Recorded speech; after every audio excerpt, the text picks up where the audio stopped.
Our guest is Sibot, a producer and an acclaimed electronic music live act.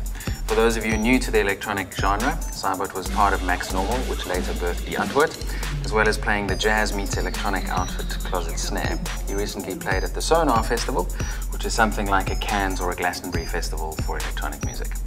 And for those of you who are overground electronic heads, he won the South African DMC DJ Battle Champion in 2002.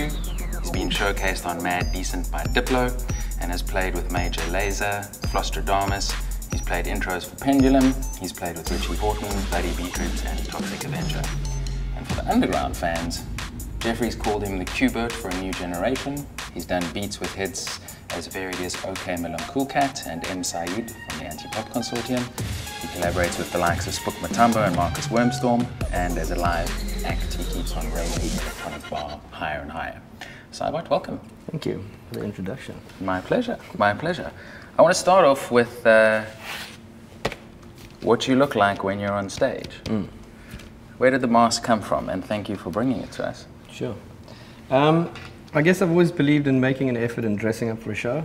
It kind of shows the audience that you made an effort. And it also means that you throw yourself in the deep end, and if you are willing to dress up and make a show like that, or make an appearance like that, then you better deliver. So, you know, that's kind of why I started doing it. As well as when I play my sampler, I get an ugly face, so I thought it better to hide it under a mask. Now, prior to Sibot going out as a solo artist and a solo live act, you worked with Marcus Wormstorm in Real Estate Agents. And was that kind of where the costume started? No, I would say prior to that, probably Max Normal. We all sort of dressed in ties and, you know, straight up guys. That's sort of where it started, and then Real Estate Agents just kind of went ridiculous. We go to a costume store every Friday and get weird clothes and go to a show. Does that mean that when you're on stage you do morph into a different kind of persona? Or is Absolutely. Simon sitting here the same as Sibot in the mask? No, I think you feel like protected by it. It's like wearing a suit, you know? It's like you feel you've got some kind of an armor on and you can become somebody else. So yeah, the mask definitely allows you to kind of lose yourself a bit more, I think. So recently you came back from Sonar, which is, you know, pretty much the royalty of electronic music festivals. There are people who are thinking a lot about the music as well as just dancing to it. But in a related trip, you also played Monegros, where you were just amping it up to 30,000 people going crazy to you. When you get back to South Africa, it's kind of back to clubs that, sure, they're packed, but it's packed with 400 people. What does that feel like? Well, I mean, I think we do a fair amount of festivals here, so we do experience the bigger crowds. The Monegros crowd was a complete fluke. We jumped the queue and we ended up playing in between two main acts on the main stage as sort of a filler slot, and it was a crazy experience. In an audience that big, you don't really connect with. So sometimes the club gigs are amazing because people are right here in front of you when you're playing, and there's not this lost, like, large audience that can't really see what's going on.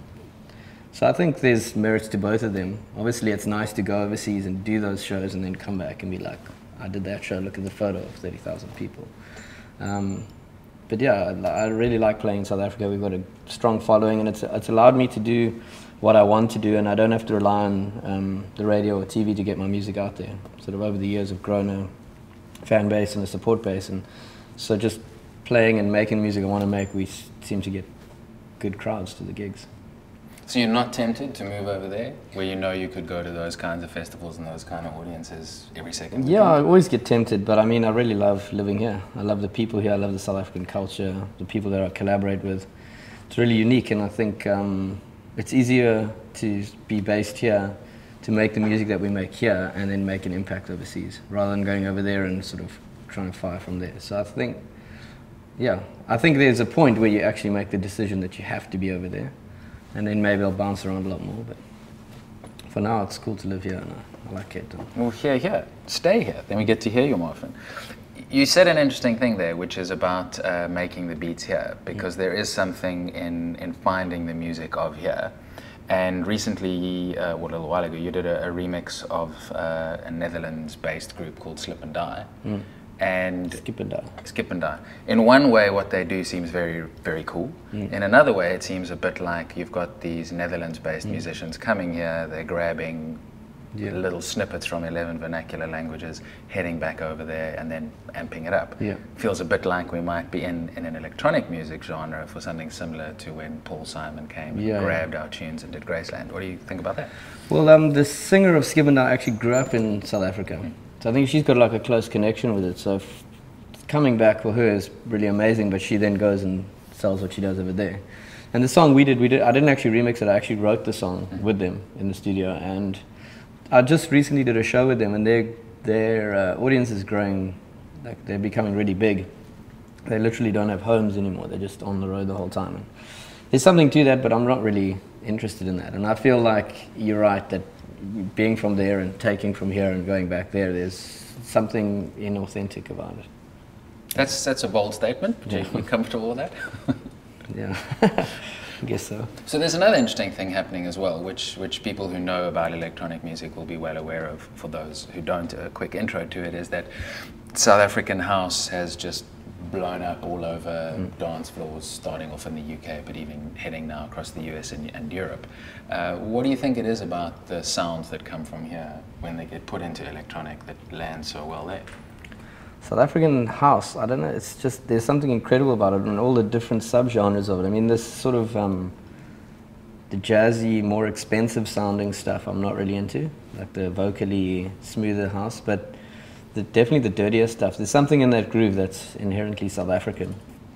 And I think it's taken really long for that music to get out just because of the internet and where we are today. It's finally, there's portals, people like Spook Matambo and Lebo that are making these films and exposing people to this music. So I think for a while it would have been big, but it just didn't get out there. And it took, I think Mujava was a big one. He opened the door for that sort of Pretoria, Bacardi house sound. And that was kind of like a floodgates, and suddenly everyone was like, what's going on here? And so then they all started coming in to see what was going on. And then on the other side, you got Black Coffee doing his work. He's out there, he's everywhere. But yeah, I think it's definitely to do with the internet and getting that stuff out there. It's definitely amazing music. Like, nobody's denying that. It's just, where do you get it, you know? Yeah. And does that open any doors for you because you're from South Africa, or because you're playing such a different genre? Does it not really make much difference? I don't know if it doesn't make that much of a difference. I mean, I think that music in South Africa itself is changing all the time just because of the cross-pollinating that's happening within the electronic music scene.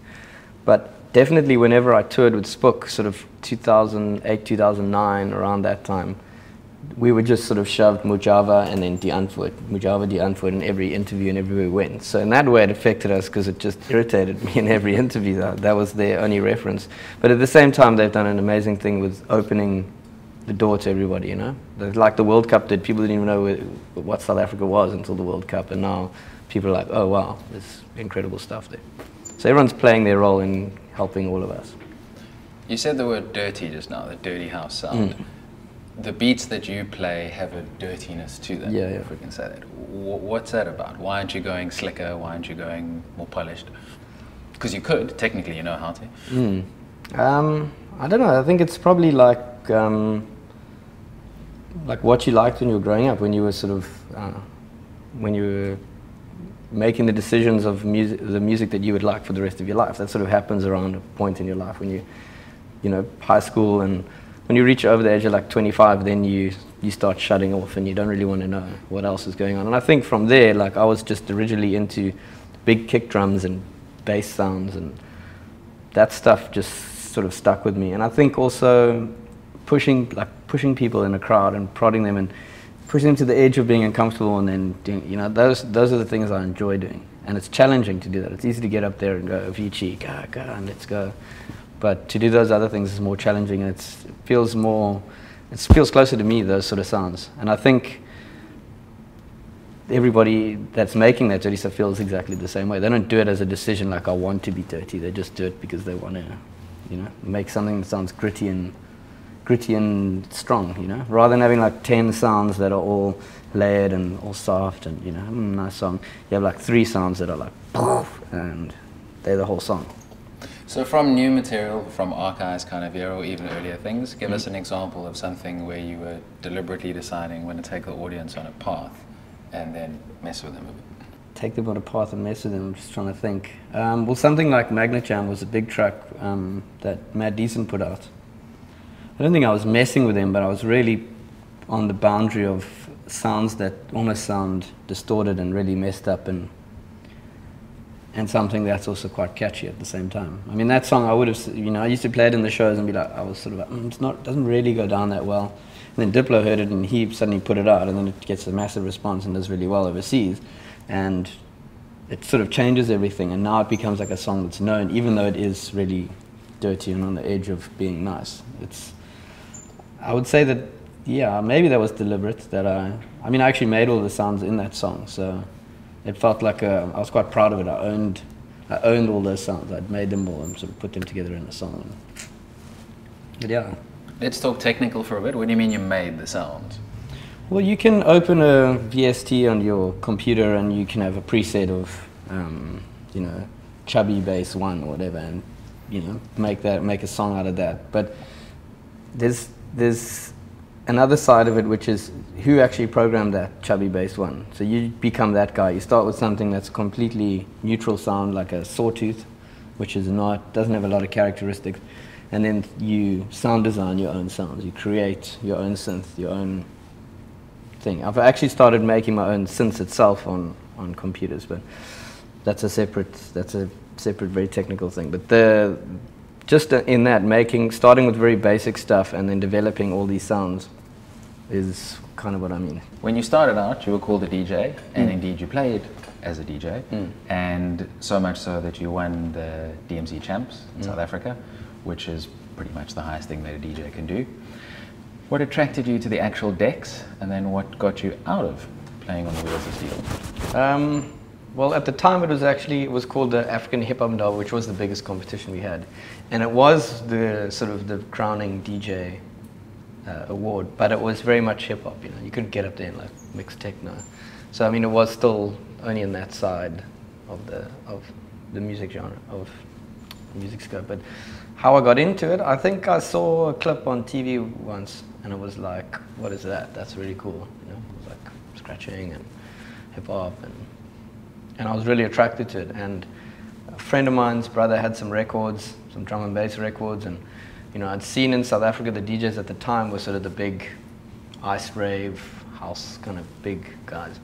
And I was like, what's the deal? Why are these guys like superstars? And so I kind of spent time like figuring out that if you have 2 of them, then you can mix them. And it's sort of, I was never really supposed to be doing music, I don't think. Like my 2 brothers did drums and that at school, and I wasn't really into that. I eventually got into a bit of guitar, but it wasn't really my thing. And this was just really easy for me. I was like, oh, that's easy to beat match. I could tell which ones were slower. And so, yeah, it just kind of organically happened. And then I left school, and actually, while I was still in school, I was employed by my little brother's friends to DJ their parties.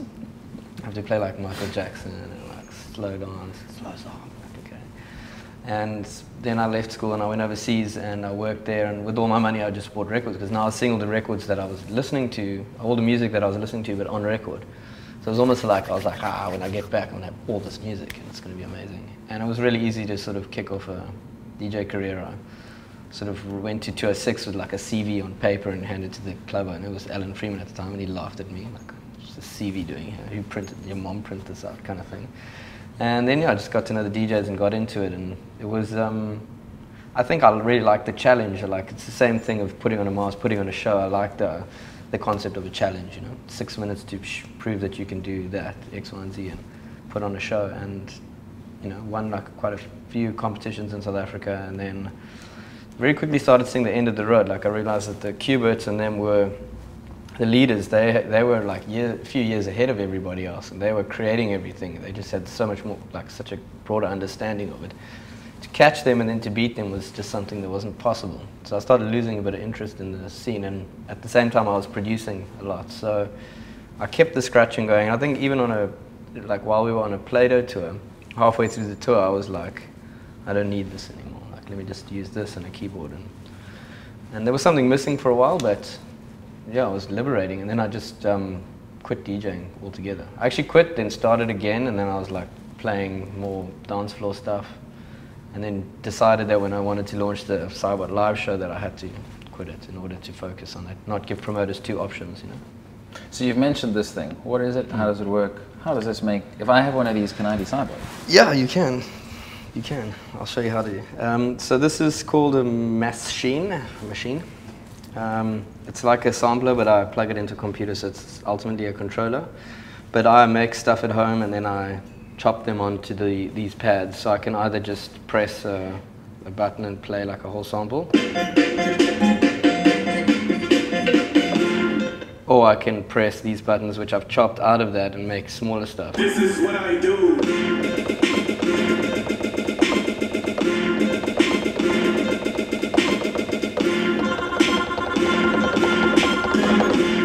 And then I can kind of say that I'm doing it live because I've chopped that song into bits. And then it's quite a cool process because it means that I engage with the song rather than the computer and when I made the song, and I engage in it in a live space. So I figure out, oh, I can cut that to turn that part of the song live. And so that's how that works. It looks like a sampler. I've got lots of different banks here, and I can basically flick through my songs and play what I want to play.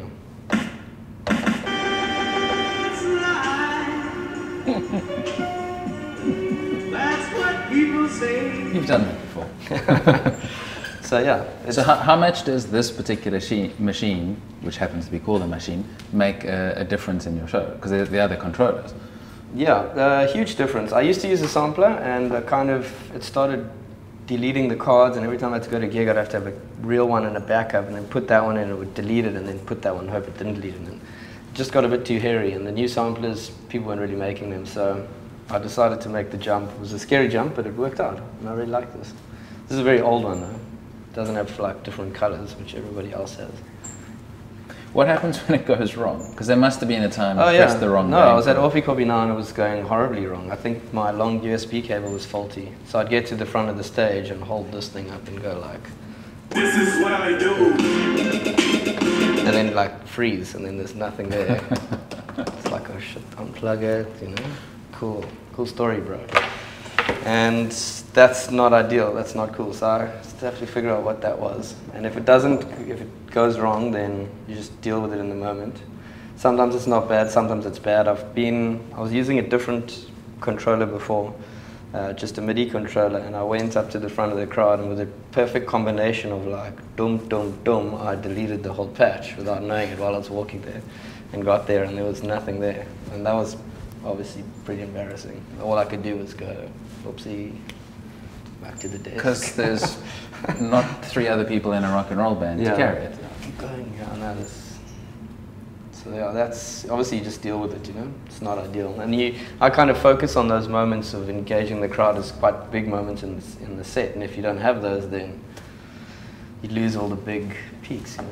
So we'll take a look at a clip of you doing precisely that.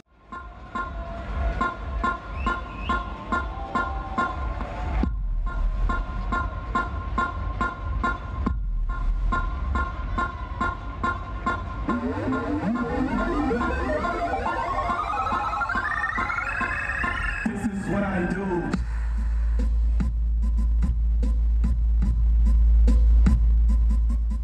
I want to know what made you want to foreground that, to stand in front of the crowd and say, hey, this is what I'm doing, as opposed to just be the guy behind the massive podium rocking the beat. I think there's a few things that happened. Like I was playing live in the beginning when I first, not in the beginning or the beginning of this era.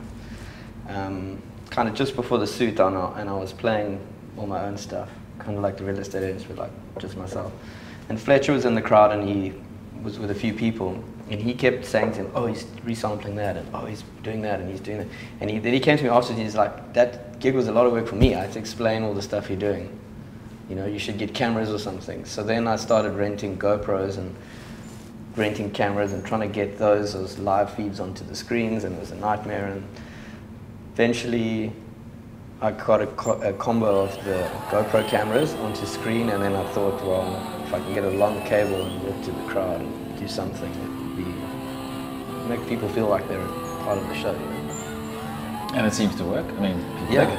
Yeah, people dig it. Does that mean kids these days, instead of standing with a tennis racket pretending to be Jimi Hendrix, they stand with like a little controller? No, they still do this, I think. So there's a question, you can't play these now. I mean, clearly you can, but not on stage. You can't scratch your own stuff. No, it's okay. It's sad, but it's not that sad. I could play them at home, but I wouldn't do that either, because I made the songs. I wouldn't really want to listen to them. But I actually did put one of my records on the other day, and it was quite a weird feeling, because I'd so used to playing records for so many years, and I kind of quit that a few years ago. That when I actually put my own record on, it was like a weird realization. I was like, oh wow.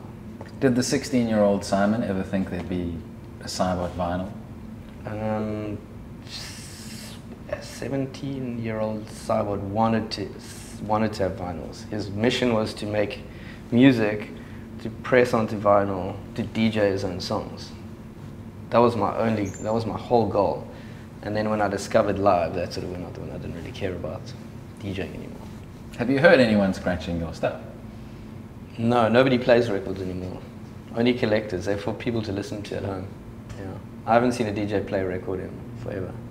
What's that change like for you? Because you release EPs, you don't even really bother with radio, and frequently they just go straight to here's one track, maybe it has a video, into SoundCloud, maybe into iTunes, maybe it's free, maybe you don't even pay for it. So what are you asking me? I'm saying, how does that work for you? I mean, I think it's a really exciting time to be in music. Like, I know it's hard to make money, but it's always been hard to make money, I think. For me, the internet's really exciting and amazing, and that's why it's fun to give it away. I mean, look at a group like PH Fat. Like, they're incredibly successful, and they have always given their music away for free, and they won't sell their music, which almost actually turns people away from them. Like, if an international promoter wants to put them on their books, but they have to make a release, they'll turn down the deal because they won't sell their music, you know? And I think there's so much merit in that. Like, I've never seen any money from record sales except from Mad Decent and from another French label, Jarring Effects. Not a lot of money, but otherwise I've never seen any money from it. So what's the point, you know? Rather let the people give it away for free or sell it to them yourself. But yeah, at the moment I'm enjoying giving it away for free. We'll see how that changes. so all the money that pays for Sibot comes from either the other commercial kinds of things you do, advertising, music, film scores, or from being booked for gigs? Yeah. That's it? Yeah. Where do you think it's going to go to from there? Gigs are kind of the big money spinners, I think. For most people that get bigger, I mean, you can make large amounts of money in a short space of time. I mean, I would say that probably Black Coffee gets, I'm just guessing, but I would assume he gets minimum of 50,000 Rand for an hour set. 50,000 Rand an hour is not a terrible rate, you know? So you're doing 3-4 gigs a night, you're making good money. And I think that he is also making money off sales, but if you eliminate that and you just do gigs, then you're okay. On Archives, your new album, you have got a lot of musical collaborations, and it seems like there's a really big growing South African electronic music scene. Is that the case? Yeah, I mean, I think everything's going electronic just because of the computers, but definitely house is dominating the scene still, which is electronic music. But there's like a new generation that's coming up. So for them, I think that the house scene is almost like their grandparents' music, yeah? So there's all these kids that are really into the sort of dirty electronic side, more like the dubstep and the trap sounds. So you're seeing that like in the new generation that's coming up, which for me is exciting that things are changing and music's going to, you know, there's going to be this mash of stuff that's going to exist within the townships. So I see that at the moment that, you know, I met this young kid DJ that sort of started booking him to open for me and helping him out, and he made a decision like recently that he will not play house music anymore. And I don't know how that's going for him because it's quite a risky thing to do in the middle of the township to go like, I won't play that anymore. But we'll see how that goes. Those kind of things are exciting, I think. Love it. Totally separate question. Some people criticize dance music as just being disposable, and it certainly is immediate and for the moment, and it's for having a party.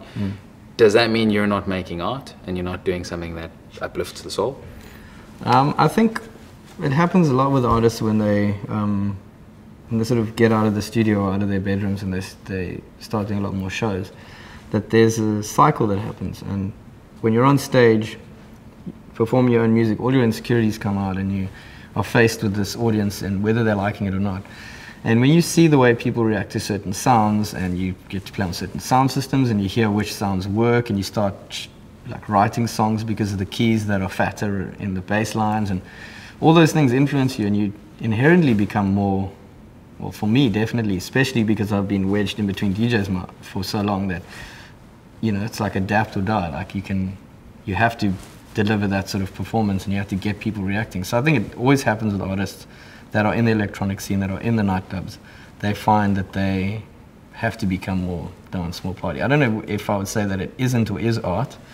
I think that you just make stuff for festivals and clubs and whatever. And yeah, I mean, definition of art, I don't know. If it's not hype and it's not dance, I don't know if that really matters or not.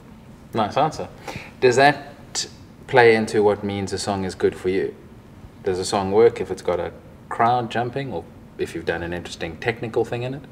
I think there's so many different degrees. Like those people that are at the gigs listening to their music jumping don't go home and like jump in their lounge and jump in their cars. And so there's like you have these stages in music, and I think like the new generation of music listeners are not really into genres at all. They can listen to everything, you know.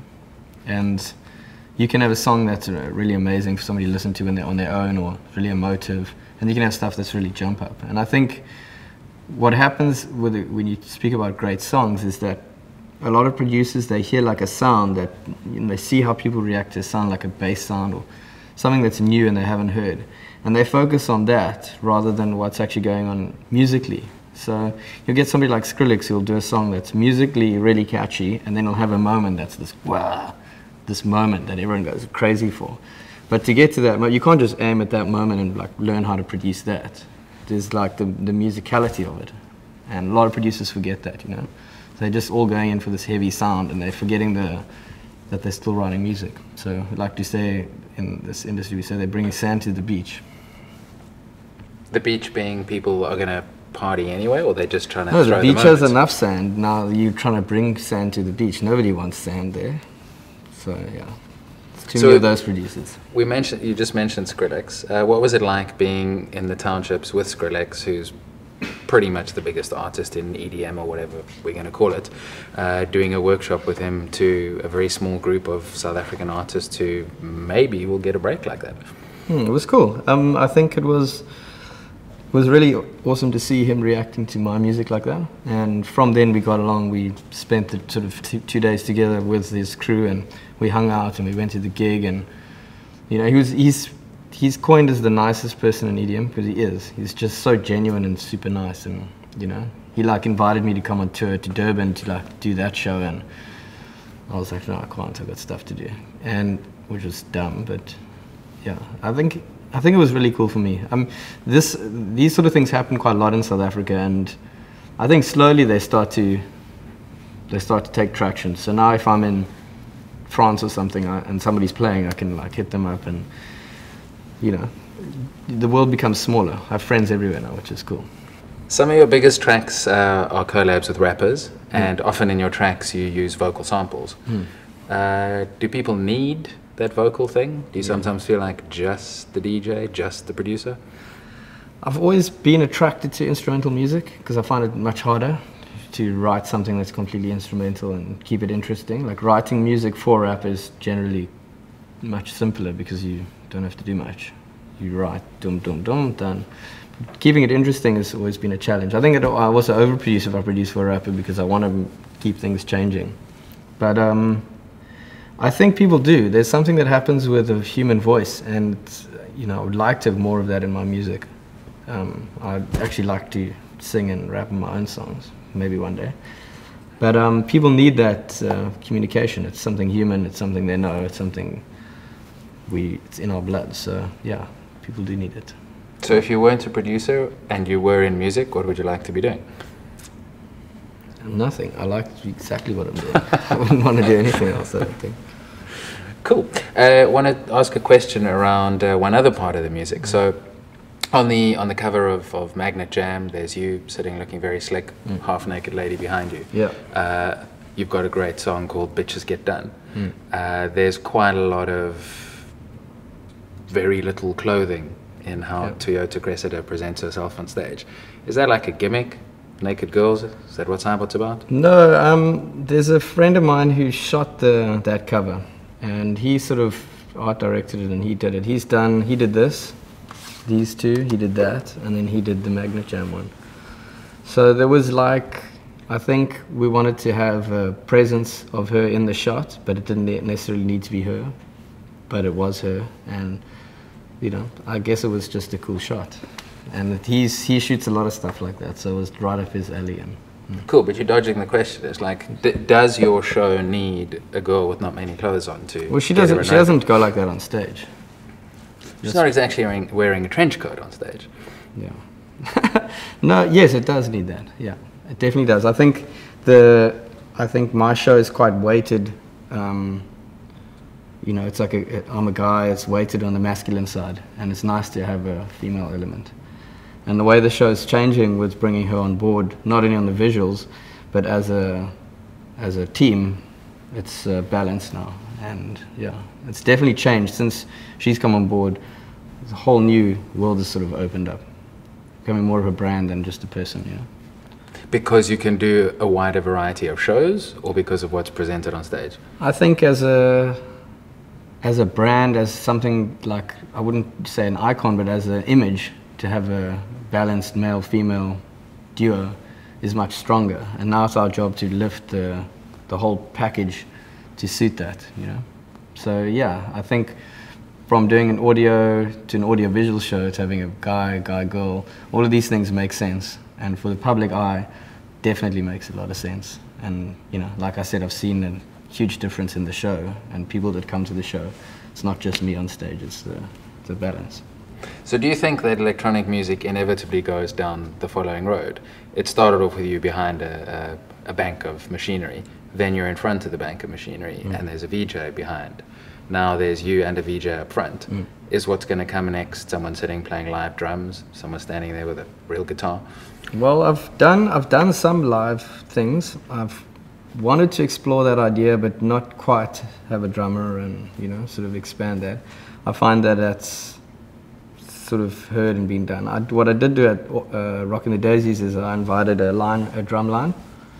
So I dressed them up like me, and we had the snare drums, and I got them to play a whole intro, sort of just the drums, and then I joined in, and it was really cool aspect for people to see that there was just drums, like no mics being heard or anything, just this loud drum. I've always been into rolling drums, and so I've explored that side of it. I think it just, I don't know, whatever I'm feeling at the time. I don't know if I would go, I might do a set where I have like 4 of me's with these, you know. That might be cool. Maybe I'll have some dancers, I don't know. Cool, we'll keep our eyes peeled for that. Yeah. So I took a quote from one of the tracks you put up on SoundCloud, and the quote is, "The flow is tight, love from the Bronx." Some dude called Charlie Victor. It was on a Bellcrawler. Charlie Victor. Exactly, Bellcrawler release, which you did with Gravy Crew. When you drop something like that and some guy who, I assume he is from the Bronx, I assume he is called Charlie Victor, what's it like when you get these... me writing it there. these mad props from people thousands of kilometers away? It's really cool. Like I said, it's really exciting time to be in music. Things are, yeah, you get response from music instantly. I can write something now, put it on the internet tonight, and then get like lots of reviews and responses or like through the night. You know, it's like instantaneous, and that's what's really exciting. And everybody's at the same place in front of their computer, grabbing music, and so I think it's so exciting. Rather than make something and then have to go into like media production or whatever for the next 6 months, and you only hear your album when you're onto something else. It doesn't make sense to me as an artist. Like, you make something because it sounds right now, and you move on. Do you think the music industry has caught up with that, or is that actually entirely irrelevant to you because you're doing your own thing and old record companies can do whatever they want? Yeah, they've adapted. Some of them have adapted really well. Some of them haven't. I think. Yeah, I think. Obviously, everything was cut away because of piracy and things were, you know, the industry suffered hugely. But the artists, I think, they adapted first. And like I said, most people just sort of rely on their gigs to get paid. The labels, adapted slowly afterwards, and I think people buy music, still buy music. I know I do, and it's rewarding to buy music. We spoke a little while ago about the Gravy Crew. That's one of many things you've done where you try and pull artists together. I mean, there's the Real Estate Agents, which is you and Marcus presenting a collective force. Gravy was about trying to get a bit of a scene going with musicians and producers pushing things collectively. Yeah. Why is that so important for you? I think collaborating is like quite a natural thing in music, you know, finding like-minded people, and there's something that happens in the line between, you know, like I'm here and you're here, and when you put those together, there's something that happens in the middle that could be magical. Obviously, there's also a lot of nonsense that comes with it, but something like Gravy was just the concept that, like, instead of me pushing my song through my channels by myself, like, you're doing the same thing, you're doing the same thing, you're doing the same thing, you're all making cool music, so let's put it together and then we all push one thing. Just like a larger, like put more tentacles out there. That was the original idea behind it, is having like a crew, like almost like a record label, and that very quickly changed for me. I realized like everybody involved has got their opinion on who's cool and who's not, and this one doesn't like that one, and then like. So I kind of just decided that I didn't want it to be like that. I wanted it to be an organic movement, and I wanted to invite anybody to give me music, everybody and anybody, and then I'll sort of curate it with the help of Richard and Liver, and just get music out there, like represent South Africa in its entirety, not just on the electronic side, and try and find, well, yeah, probably within the electronics thing, but find other sounds, you know, interesting sounds, and just sort of collectively push them out. You touched on beefs, which is much more of a hip-hop thing than an electronic music thing, but when... Beefs is an everything thing. Is it? Yeah. So when Max Normal ended, and now Die Antwoord has blown up, certainly at that time there was a bit of bad blood of sorts between you and Waddy. How's that now? That's good. It's really good, actually. Obviously, when Max Normal broke up, him and I were good, and Andy Davis wrote an article about it, and he didn't invite me to the interview, so everybody ganged up against Ninja, Waddy, and I wasn't asked my opinion because I was actually on his side, so they made this article look like he was a total asshole. Excuse my language. But we were good then, and then we did Constructus, and then we're still good, and then we did that other project called Fucking Rad, I can't say fuck, but anyway. And then from there we had a big falling out, and that took a very long time to get over it, and he sort of reached out to me a few times, but I ignored him. And then after he blew up, he contacted me, and we went and, you know, we hung out together, and we buried the beef. It was cool. Yeah, we speak still. He moved to LA, and yeah, things are good. I'm happy for him. Why do artists and collaborations like that seem to have freak outs so often? Because working with somebody is like, you make them your girlfriend. It's really hard, I think. So like, now if you're in a band of 5 people, you got like, and you got a girlfriend at home, you've got like another 4 girlfriends, and it's really hard. You're in each other's space all the time. Like, pretty much, definitely, your friendships are gonna go out the window. It'll become a working relationship, and I think that for me was really was what I really disliked about it. When I tasted that and all the fallings out with people that I worked with, that I didn't want to do that anymore. I wanted to be in control of the music, and I didn't want to be on stage and have to play a song that I didn't like, and I played it because that guy loved it, and then I'm like, oh, whatever I do. Oh. So having complete control is like alienating and scary, and you always question yourself, but it's also liberating because you make all the decisions. So I think that nonsense of working with people drove me to want to work by myself. And that's been a good thing. Last question, what's the future plan for Sibot? I think more collaborations, but in the producer, singer, rapper way. In other words, you want to stay in complete control? Well, I want to produce the music and then work with rappers like I did with OK Malum. So yeah, there's some exciting things. I've been asked to produce some stuff with some pretty big artists in Joburg, and you know who are they? AKA and Deleuze, and I worked a little bit with Lockenville, but that didn't really work out. But so yeah, that doesn't seem enormously surprising to me. They're very commercial and safe kind of sound. You're trying to be dirty all the time. Was that why it didn't work? I think they really liked the sound that I was pushing, and I really liked the tone of their voices, and I thought that there was something that we could do. And so I wrote them some music, but you know, I think they broke out in a way, in a sound, and it's very hard for them to get away from that. Even if they want to, they'll be rejected because they're not doing what they're supposed to do. But yeah, that didn't work out. That's cool. You know, maybe it'll work out in the future. I'm up for working with anybody. I don't really mind about scenes, genres, and politics and nonsense. I think moving more into like a pop world is exciting for me. Like to bring some of the edge of the dirtier production that I have into like into a pop space. I think it works. Like you hear it all the time, but it's just the artist that's carrying that sound. And on the other side of collaborations, I've been working with a lot of people. I've been trying to make like a fruit salad of South African artists that I like. Just like a real cluster of everything from all sides. And so I've had some interesting studio sessions, and we'll see how that turns out from all sides of South Africa. It might be an interesting.